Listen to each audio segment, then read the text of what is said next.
Today there is important news from the Russian Federation.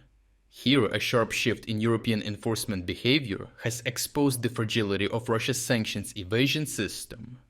As a result, Russia is increasingly signaling that it will try to militarize its oil tankers with missiles and start deploying naval escorts in a desperate effort to stop the accelerating seizure of its shadow fleet. Recently, Italy, Germany and France have acted decisively against Russian-linked vessels, showing little hesitation or political restraint, with the three countries intercepting and seizing ships carrying steel and crude oil on the suspicion of false flag operations and sanctions evasion. Together, these actions signal a new European posture, with sanctions enforcement at sea no longer cautious or symbolic, but systematic and legally aggressive. For Russia, this means the informal tolerance that allowed its shadow fleet to operate in gray zones is rapidly disappearing. The stakes are extremely high, as Russian military and economic analysts now openly acknowledge that the collapse of the shadow fleet would threaten economic failure. In 2025, Russia's state budget relied heavily on oil revenues that moved through these unregulated tankers. Roughly $93 billion, or about 19% of total state revenues, came from oil exports, with the shadow fleet responsible for 40%, which equates to $37.2 billion. These ships allowed Moscow to bypass price caps and sanctions, cushioning the impact of falling global oil prices. If seizures continue, the result would be a sharp revenue shortfall, undermining both Russia's war financing and its broader fiscal stability. In response, Moscow has begun experimenting with limited naval escorts, but the effort reveals the Russian Navy's structural weakness. Satellite imagery confirms that the sanctioned vessel Mistelania recently delivered military cargo to Libya under the escort of a Russian anti-submarine warship departing from Kaliningrad and docking in Libya. While this shows Russia can protect individual voyages, it also demonstrates the limits of the approach.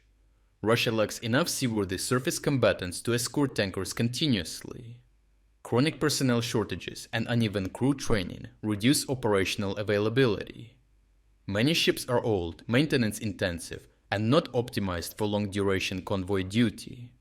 Most importantly, the sheer scale of Russian oil exports, with 656 confirmed shadow fleet vessels under Ukrainian sanctions, far exceeds what any plausible escort force could cover.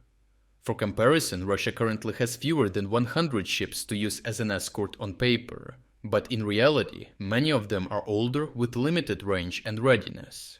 Geography makes the problem worse. Nearly all of Russia's export capacity is tied to European Russia, not the Pacific. Pipeline networks, storage terminals, blending facilities, rail links and river routes were historically built to serve Europe, concentrating flows toward Baltic and Black Sea ports. At the same time, Far Eastern ports lack comparable infrastructure and tanker throughput, and as a result, any disruptions in European waters rapidly choke export volumes. This geographic lock-in creates a strategic vulnerability that, even if possible, escorts alone cannot fix, especially when Russian shipping is under constant surveillance and pressure across the Baltic, Black Sea, Arctic and Mediterranean. Faced with this reality, Russian analysts increasingly concede that there is no clean counter to Western legal seizures if enforcement continues. As desperation grows, they have begun proposing extreme measures like arming the shadow fleet. Drawing on concepts of other countries like China, they suggest installing radar systems, anti-aircraft guns, and even medium-range surface-to-air missiles inside standard shipping containers.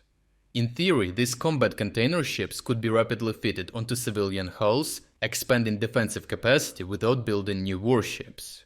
Yet even proponents of the idea admit the risks are enormous, as a weaponized tanker would still be no match for NATO naval forces and would blur the line between civilian and military shipping, inviting escalation.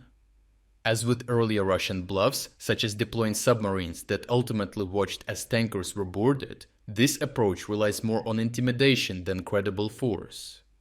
Overall, Russia's interest in weaponizing tankers reflects desperation, not strength, as its maritime oil trade is increasingly exposed, and choking exports from European ports strikes at the core of the Russian state budget.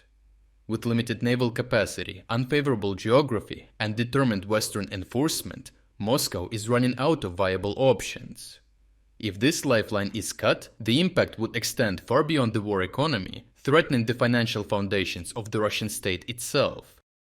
If you would like to explore other key developments today that we couldn't cover in this video, make sure to visit our interactive news map. The link to our interactive map is in the description below. Thank you for watching this update, and a special thanks to everyone already following our interactive map.